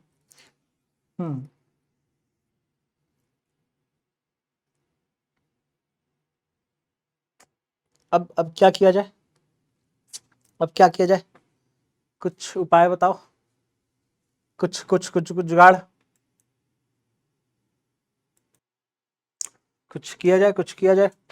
हाँ अच्छा, अब ये बताओ कि CV को हम लिखते हैं R अपॉन गामा माइनस 1, तो CV1 जो है उसको R अपॉन गामा 1 माइनस 1 लिख सकते हैं। तो 1 अपॉन CV1 को लिखेंगे गामा माइनस 1 अपॉन R, और 1 अपॉन CV2 को लिख लेंगे गामा 2 माइनस 1 अपॉन R। तो यही रिलेशन यूज करेंगे कहाँ, यहाँ पे। आइए, हमारे पास है N1 गामा 1 अपॉन CV2 है, तो ये हो जाएगा gamma 2 minus 1 upon R, plus N2 gamma 2 1 upon CV1 है, तो ये हो जाएगा gamma 1 minus 1 upon R, divided by N1 upon CV2 divide by N1 upon CV2, N1 upon CV2, N1 तो N1 है, CV को हम वापस से लिखेंगे क्या लिखेंगे, gamma 2 minus 1 upon R plus N2 into gamma 1 minus 1 upon R। ठीक है। R अगर एलसीएम लोगे तो R कैंसिल हो गया, तो ये गामा इक्विवेलेंट आ जाएगा। इसको जब सोल्व करेंगे हम प्रॉपर तरीके से, तो जो डायरेक्ट रिजल्ट में बता रहा हूँ, तो आ जाएगा कि N1 plus of N2 upon gamma equivalent minus 1 जो है 1 N1 that is equal to N1 upon gamma 1 minus 1 plus N2 upon gamma 1 gamma 2 minus 1। ये रिजल्ट याद रखना है, ये इम्पॉर्टेंट है, डायरेक्ट गामा दे करके इक्विवेलेंट का गामा अगर आपसे पूछ लिया तो आपको दिमाग में होना चाहिए। ये बात आपको समझ में आ रहा है कि नहीं आ रहा है? आना चाहिए, हाँ आना चाहिए। ठीक है बेटा, ओके। आगे विचार करें तो भाई हमें एक रिलेशन आ गया कि N1 upon gamma equivalent minus 1 that is equal to N1 upon gamma minus 1 plus N2 upon gamma minus 1। हमने इक्वेट कर लेंगे 1 mole of gas mix with 2 mole of another gas, तो 1 plus N2 1 plus 2 divide by gamma equivalent minus 1 that is equal to N1 1 upon gamma minus 1, तो ये 1 है, 1 upon gamma minus 1 5/3 minus 1 5/3 minus 1 plus N2 का value कितना है, N2 का value है 2 upon gamma minus 1, gamma का वैल्यू है 7/5 minus 1, this is 3 upon gamma equivalent minus 1 is equal to 1 upon 5 minus 3 that is equal to 2/3 plus 2/7 minus 5 this is 2/5, this is ये हो जाएगा अपने को 3/2 प्लस ऑफ 5 ऊपर चलेगा 10 आएगा 2 अपॉन 2/5 आ रहा है ना, तो 2 कट गया, ये आ जाएगा 5। ठीक है, तो यहाँ से 3 अपॉन गामा इक्विवेलेंट माइनस 1 जो है 5 दूनी 10 3 13/2 आ गया, तो ये आ जाएगा 6। सोल्व करेंगे इसको तो 6 is equal to 13 times of gamma equivalent minus 1, तो 6/13 जो है ये गामा इक्विवेलेंट माइनस 1 के बराबर है, तो गामा इक्विवेलेंट का वैल्यू जो है 6/13 plus 1 that is equal to 19/13 के बराबर होगा, 19/13 के बराबर होगा। तो 19/13 का वैल्यू कितना आ जाएगा, 1 पॉइंट समथिंग 1.4 के आसपास ना, 1.4 के आसपास आएगा। 13/19 बच गया 6, 1.5 13 बचे 65 होता है ना, 1.4 के आसपास आएगा। चेक कर लेता हूँ, कैलकुलेटर है अपने पास। 19 डिवाइडेड बाई 13 1.46, तो 1.46 आ जाएगा बॉम्बे, इसका सही आंसर आ जाएगा। क्लियर बात सबको आ गया समझ में? ये रिजल्ट जो है याद रखना, मैं इसको प्रूव करने की कोशिश कर रहा था पर वो लंबा चला जाएगा, तो ये तुम डायरेक्ट रिजल्ट याद रखो आप, ठीक है? Okay Chintus Lal,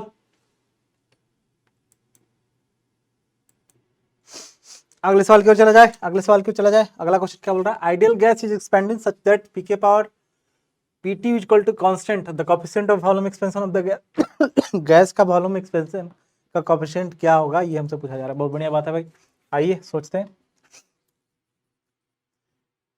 PT Q is equal to constant है, हाँ, the coefficient of volume expansion of the gas is, ठीक है ना? Volume expansion of the gas का कोएफिशिएंट मतलब अगर वॉल्यूम में चेंज हो रहा है तो डेल्टा भी जो है, वी फाइनल इक्वल टू क्या होता है? V initial into 1 plus alpha delta T, यही होता है, ये होता है ना? तो V final minus V initial equal to V initial into alpha delta T के बराबर होगा। तो ये डेल्टा वी है, तो delta V into V initial है अल्फा डेल्टा टी के बराबर, तो delta V by V, delta V by V जो है अल्फा इंटू डेल्टा टी के बराबर होगा। ये बात अपने को सोचना है, विचार करना है, कैसे करेंगे? आइए, हम जानते हैं कि P V equal to N R T होता है, तो पी को हम एन आर टी बाई भी लिख सकते हैं। तो यहाँ अगर लिखोगे आप तो N R T divided by V के पावर इंटू टी के power 3 that is equal to constant होगा, that is equal to constant के बराबर, ठीक है? ये कॉन्स्टेंट के बराबर होगा। तो अगर मैं बोलूँ कि v के पावर -1 इंटू टी के पावर 3 जो है वो कांस्टेंट है, तो अगर इसको थोड़ा सा सोल्व करें अपन, इसको थोड़ा सा सोल्व करें, तो टी के पावर 3 जो है सम कांस्टेंट टाइम्स भी आ जाएगा, तो 4 into T 4 into T square into D T, ये जो है सी इंटू डी भी के बराबर होगा, ठीक है? सी इंटू डी भी के बराबर होगा, ये बात आपको समझ में आ रहा है, ठीक है? अब P V equal to N R T होता है, पी इंटू भी जो है एन आर टी के बराबर होता है, तो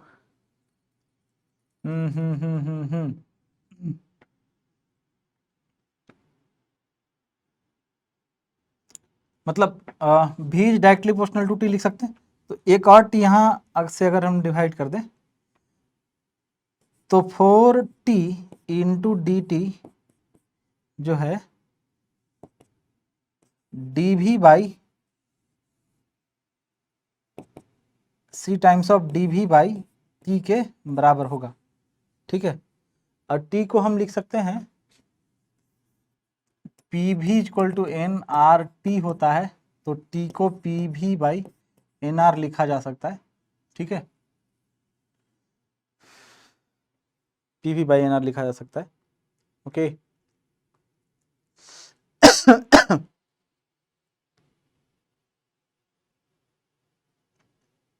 इससे आगे क्या किया जाए? आइडिया बताओ चिंटूस, इससे आगे क्या किया जाए? कुछ तो विचार किया जाएगा, है? कुछ तो विचार किया जाएगा भाई, कुछ बताया जाए, कैसे शुरुआत करें? अरे यार यहाँ तो पहले गड़बड़ हुआ है ना, ये टी है, टी क्यू हो जाएगा, तो टी के पावर 4 हो जाएगा ना, तो टी के पावर 4 जो है भी के बराबर होगा, भी के कांस्टेंट के बराबर। ये सब सारी चीज़ें थोड़ी सी चेंज होगी, ठीक है? तो अगर मैं इसे सोल्व करूं कि टी के पावर 4 जो है सम कांस्टेंट टाइम्स ऑफ भी के बराबर होगा, तो 4 इंटू टी के power Q into D T जो है ये कांस्टेंट इंटू डी भी के बराबर आएगा, कांस्टेंट इंटू डी भी के बराबर आएगा, ठीक है? Okay, 4t Q into constant into D V के बराबर आएगा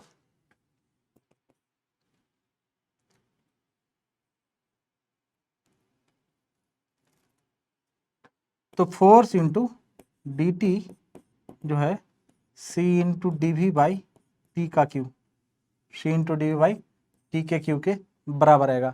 अब टी क्यू जो है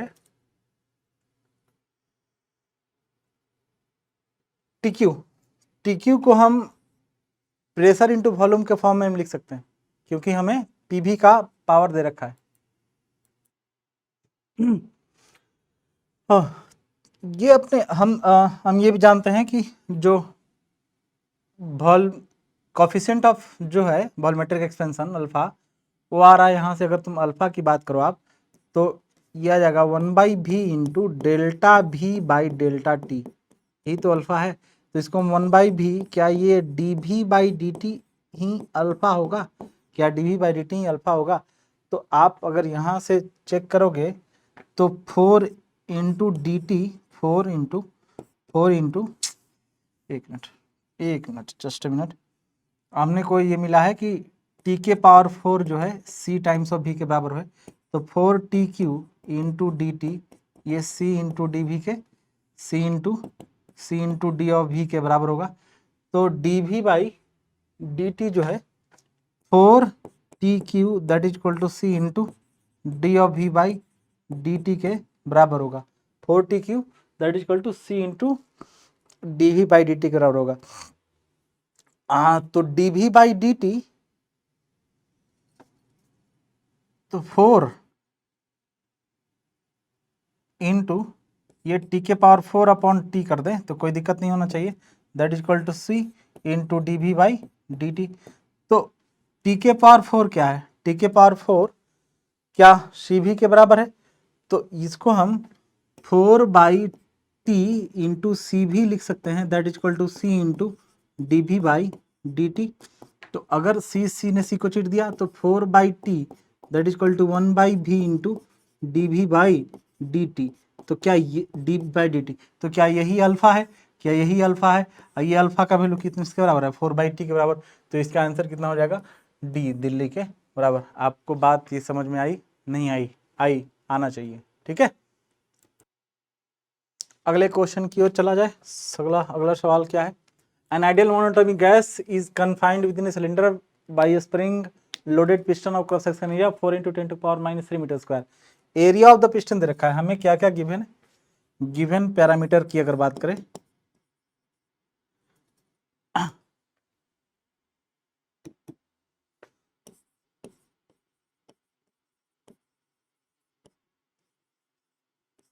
क्या है? एरिया ऑफ क्रॉस सेक्शन दे रखा है, कितना है? एरिया दे रखा है अपने का 4 × 10⁻³ 4 × 10⁻³ मीटर स्क्वायर, ठीक है। और क्या दे रखा है? इनिशियल टेम्परेचर T1 दे रखा है 400 केल्विन। V1 दे रखा है, V1 that is equal to 2 × 10⁻³ 2 × 10⁻³ metre cube, ठीक है। तो P दे रखा है, तो प्रेशर यहाँ से निकाल लेंगे, है ना, ठीक है। वॉल्यूम दे रखा है, ओके।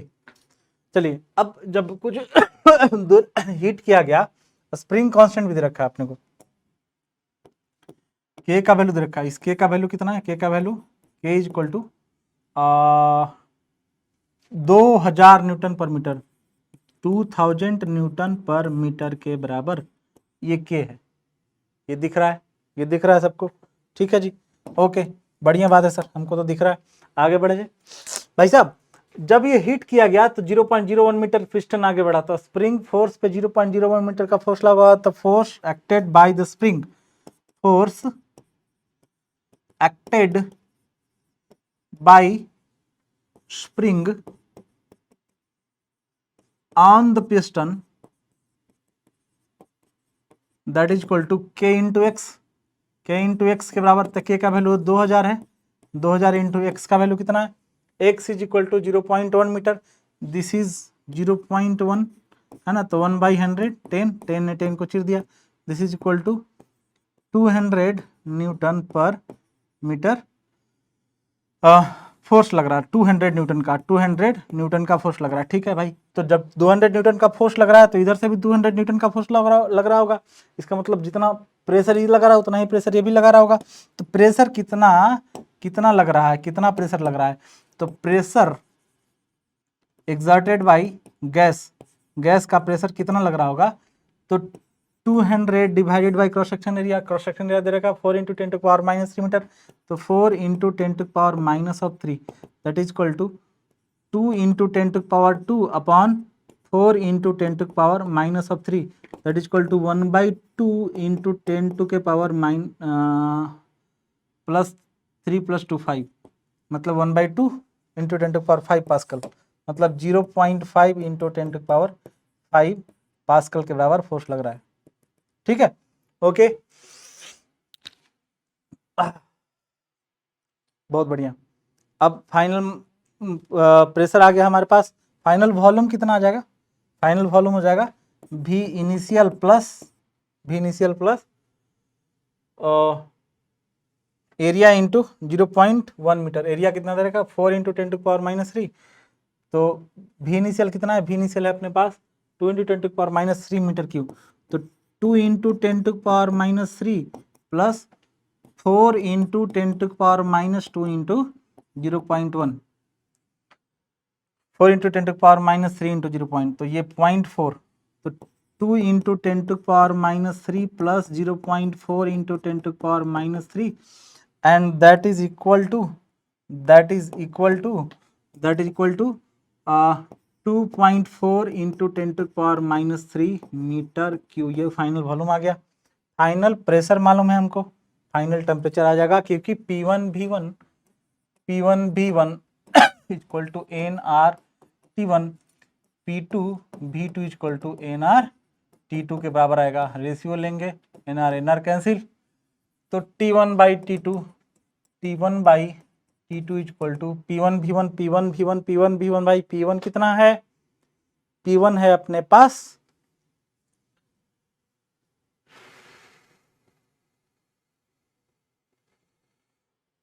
P1 का वैल्यू दे रखा है क्या, इनिशियल प्रेशर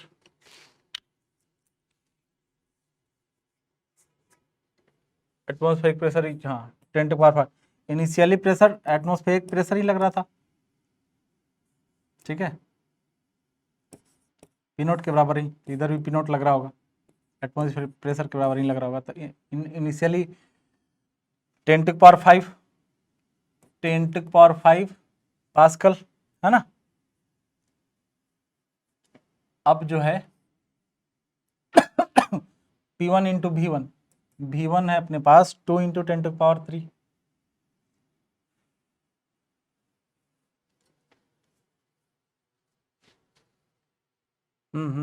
तो एक गड़बड़ी हुई अपने से, है ना। जो नेट प्रेशर आएगा स्प्रिंग फोर्स 2000 न्यूटन प्लस, मतलब दिस 0.5 प्लस 1.5 प्लस 1.5, तो प्रेशर आ जाएगा 1.5 पास्कल। P2 जो है वो P2 का जो वैल्यू आएगा, P2 का एक्सपेंड करने के बाद यहाँ जो प्रेशर लग रहा है P2 इक्वल टू 1.5 × 10⁵ न्यूटन पर मीटर स्क्वायर। ठीक है, और P1 का वैल्यू है 10⁵ न्यूटन पर मीटर स्क्वायर। अब वॉल्यूम है 2 × 10⁻³ divide by T2 what is the value of T2 चाहिए हमें। P2 इज 1.5 × 10⁵ और V2 इज 2.4 × 10⁻³ ठीक है, तो -3 कट गया, 10⁵ कट गया, हाँ दिस इज 1.5 2, दिस इज 3/2, वो ऊपर जाएगा 4 हो जाएगा, 4/3 × 2.4 that is equal to 4/7.2 that is equal to 1/18 10। ठीक है,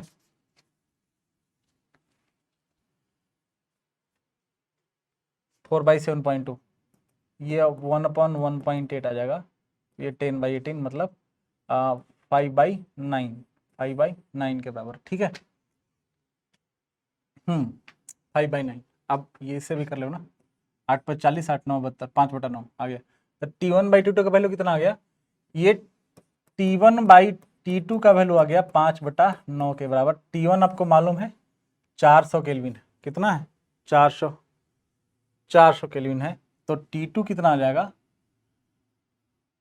400 into 9 divided by 5, this is what 808972, तो 720 केल्विन के बराबर आ जाएगा। तो आगरा आंसर सही है। बात समझ में आ रहा है कि नहीं आ रहा? हाँ, प्रेशर भाई कुछ नहीं करना इसमें। हाँ, आगे बढ़े। The work done by the gas in expanding is 50 joule. तो वर्क डन कितना होगा? जितना स्प्रिंग में work done potential energy store होगा उतना ही गैस का वर्क डन हुआ होगा। तो स्प्रिंग में कितना एनर्जी स्टोर हुआ? हाफ इंटू ये 2000 है ना, 2000 गुने कितना मीटर चला है? 0.1, तो 1/100,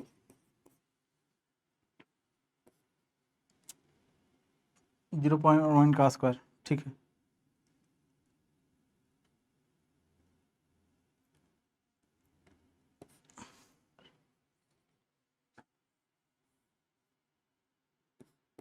अच्छा गैस का work done P into V2 minus V1, P2 V2 minus P1 V1 होगा, P2 V2 minus P1 V1 के बराबर ये work done by the gas होगा। ठीक है, ये अगर heat supplied by the gas by the heater is 190 joule, कितना हीट सप्लाई किया गया?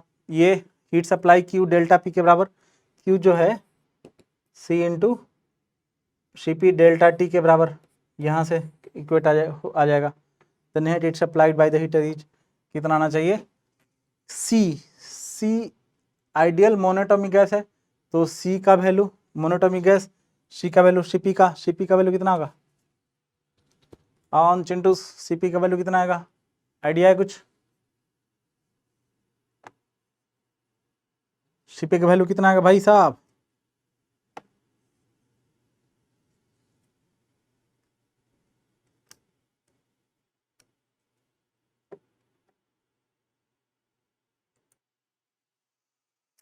नेट हीट कैसे निकाला जाए? पहले तो नेटवर्क डन निकालना पड़ेगा हमको। नेटवर्क डन कितना आएगा? कैसे निकालेंगे बॉस? बाबा बाबा बाबा बता दो भाई।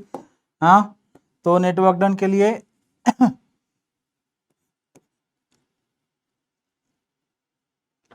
नेटवर्क डन किस तरीके से? P2V2 माइनस P1 ये तो होता है ना। या आप ऐसे बोल सकते हो कि जितना एनर्जी स्टोर्ड होगा स्प्रिंग में प्लस में इसके अगेंस्ट में एटमॉस्फेरिक प्रेशर के अगेंस्ट में किया गया कार्य ही इसका वर्क डन होगा। ठीक है, अब वो वर्क डन Q जो है डेल्टा U प्लस कौन सा W के बराबर आएगा। तो डेल्टा U का वैल्यू कितना होगा? तो पहले अगर डेल्टा U निकालें तो डेल्टा U का वैल्यू होता है NCB डेल्टा T, जो CB इंटू डेल्टा T, तो delta T an monoatomic gas है तो CB का value 3R/2 into delta T का वैल्यू कितना है? डेल्टा T का वैल्यू कितना होगा? 720 केल्विन माइनस 400 केल्विन, 320 केल्विन, 320। ठीक है, ये आ जाएगा अपना 160 into 3 480, that is equal to 480 into R. अब आर का वैल्यू कितना होगा? आर का वैल्यू आपको सबको मालूम है। आर कांस्टेंट, गैस कांस्टेंट का वैल्यू कितना होता है? आर का वैल्यू होता है 8.314 ना, 8.314। ठीक है, अगर मल्टीप्लाई करेंगे पर पॉइंट है अपने पास मोल कितना है, वो उसको भी तो देखना है बाबा, मोल कितना है। ठीक है, चूंकि थोड़ा सा स्पेस कम पड़ रहा है अपने को, अगर मैं नेक्स्ट स्लाइड को यूज करूं तो भाई NCV डेल्टा T होता है। NCV डेल्टा T जो है ये डेल्टा U के बराबर होता है। ठीक है, तो CB तो 3R/2 हम जानते हैं। N डेल्टा T का मतलब, N डेल्टा T को हम क्या लिख सकते हैं कि हम जानते हैं कि PV इक्वल टू NRT, तो P1 V1 by R N T1 के बराबर होगा। P2 V2 बाई R, ये N T2 के बराबर होगा। तो N T1 माइनस टू अगर करेंगे तो हम यहाँ से N डेल्टा T को हम 3R/2 इंटू ये भी लिख सकते हैं कि P2 V2 P2 V2 minus P1 V1 upon R के बराबर, R ने R को चिर दिया, this is equal to 3/2 into P1 P2 V2 sorry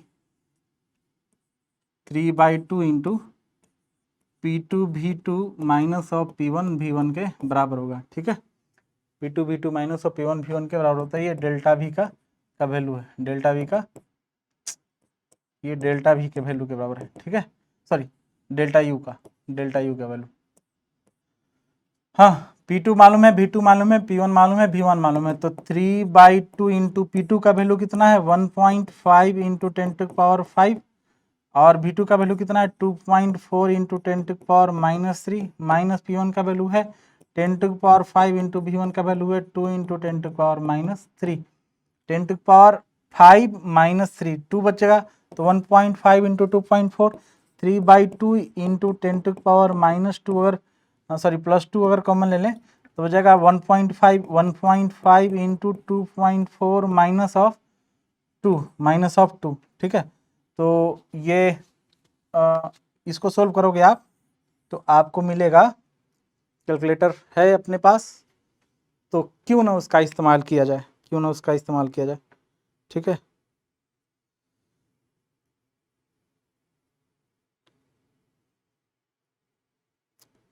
uh, 1.5 into 2.4 36 minus 2 34 into 3 divided by 2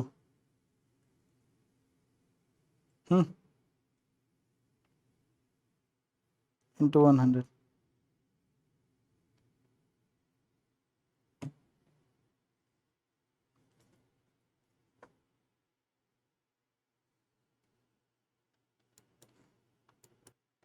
जब आप इसको सोल्व करोगे तो लगभग आपको 290 जूल के आसपास आंसर आएगा। तो डेल्टा क्यू का वैल्यू आ गया, डेल यू का वैल्यू आ गया 290 जूल। ठीक है, तो डेल यू का वैल्यू 290 जूल है, डेल यू का वैल्यू 240 जूल, सॉरी ये जो है डेल यू का value, delta U that is equal to 240 joule के बराबर। ठीक है, ये 240 जूल आ रहा है। हाँ, और जो Q जो है Q होगा किसके बराबर, Q हो जाएगा del U plus work done के बराबर। तो वर्क डन अपना 50 जूल आ रहा था तो Q का वैल्यू कितना आ जाएगा 240 प्लस 50 और ये आ जाएगा 290।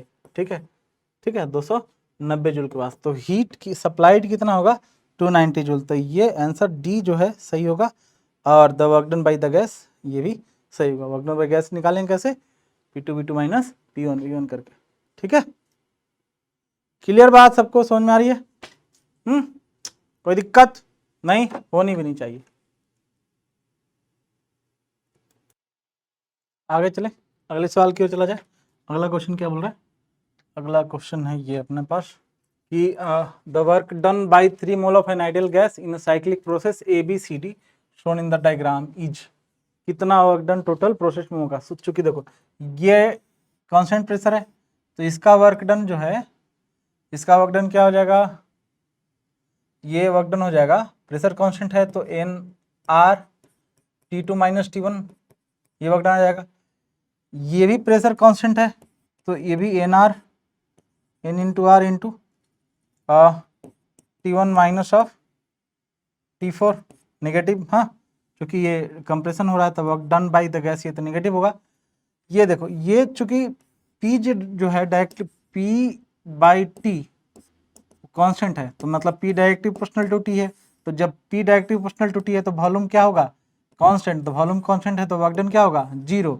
सेम केस यहाँ भी, इसमें भी वर्क डन क्या होगा 0। तो हमें टोटल सिर्फ इसके बीच का निकालना है। ठीक है,